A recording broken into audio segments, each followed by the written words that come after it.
आङो घरामारा प्राइमारिनि आफादगिरि बे जोंनि चेयारमेन घरामारा भिसिडिसिनि चेयारमेन दा बिथांखौ दलियनि संबिधान बायदियै दा बिथांखौ बोख्लायनायनि हाबा मावनांगौ हिसाबै आं संबिधान हिसाबै मावनायखायनो चेयारमेन बिथांजों लोगोसे बिथांनि सानैसो मेम्बारफ्रा आंखौ टारगेट खालामनानै आरो बिथांमोना आंखौ दिनै एटेक खालामदों उनाव आखाइफोराव इयाव सियारजों आंखौ बुदों बिथांमोना गोरनायाव आंनाव नांदों।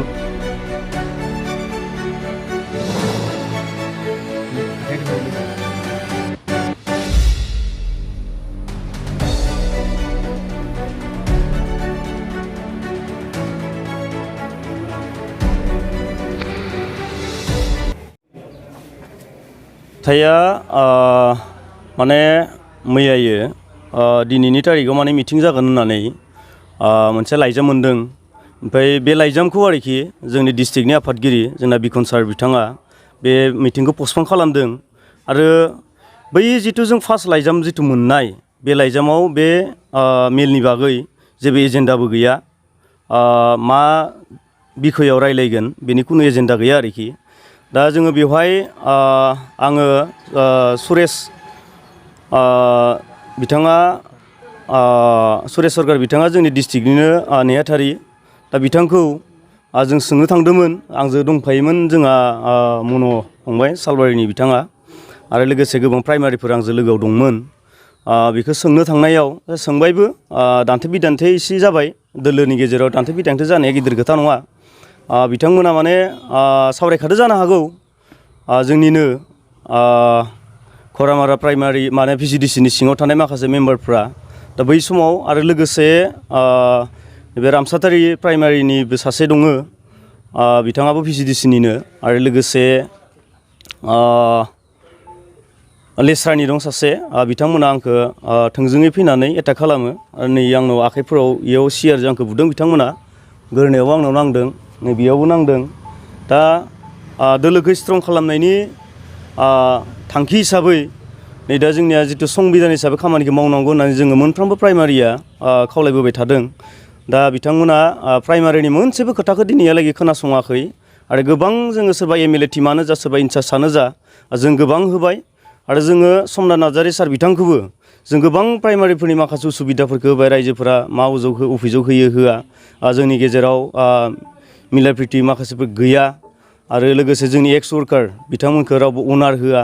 दा जों बिथांमोनखौ लाखिनानै पार्टिखौ बोरै स्ट्रं खालामनो बिनि सायाव जों माखासे साननानै नै दिनैनि बे मिटिंखौ सारा जिहेथु पस्टपन जादों होनना बुंबाय नालाय, दा जोंबो बे मिटिंखौ पस्टपन जाजानो लुबैदोंमोन आरो दिनै जे डिक्लार होलांबाय इनचार्ज जोंना समनाथ नार्जारि बिथांजों लोगोसे माधब सेट्रि सार बिथांमोना जिथु डिक्लार होबाय, बे डिक्लार होनायनि सायाव मोनफ्रोमबो प्राइमारिया गोजोननाय गैया आरो जों गोजोननाय माने गैखाथारा आरोखि। मानो होनना बुङोबा दिनैनि तारिखाव डिक्लार होनायनि सिगांनो जुदि प्राइमारिनि आफादगिरिखौनो जुदि बुनो हायोबा सालबारि समस्तिनि सिङाव मोनफ्रोमबो प्राइमारिनि लिडारफ्रानो फैबाय थानाय समाव बुजानो थांबाय दङ।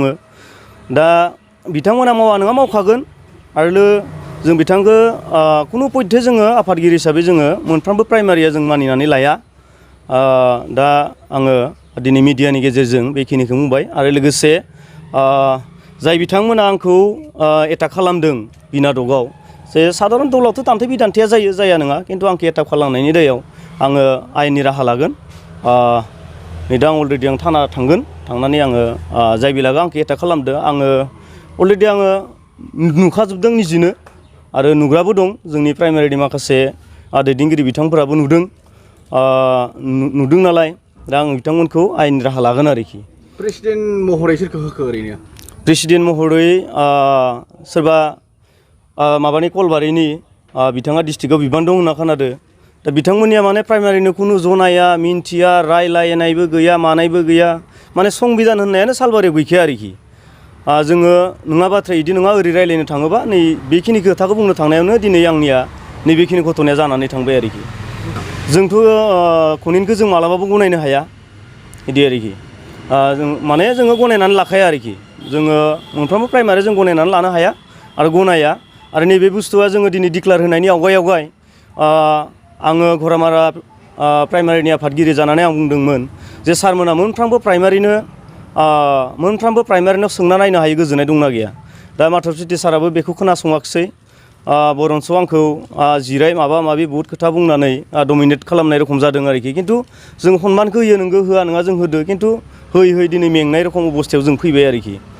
दा बिदिनो दा जोंना चक्र साराबो मोनसे गावनि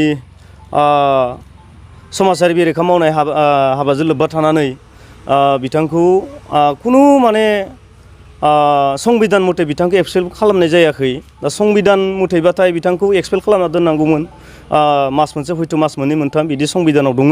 दा बिदि खालामनानै माबा भिसिडिसिआव सासे चेयारमेना जोंनिया भाइरेल जादों। दा जों इखौ अलरेडि जोङो ब्लगाव प्राइमारिनि जानानै जोङो रिजलिउसन होदों, बिथांनि मुङाव बिथांखौ भिसिडिसिनिफ्राय दाननांगौ होननानै। दा जोंनिनो सालबारि ब्लकनि रुपआ मिटिंखौ माने ब्लकनि भाइस प्रेसिडेन्ट बिथाङा लेंनो होबाबो लेङा जाहैबाय।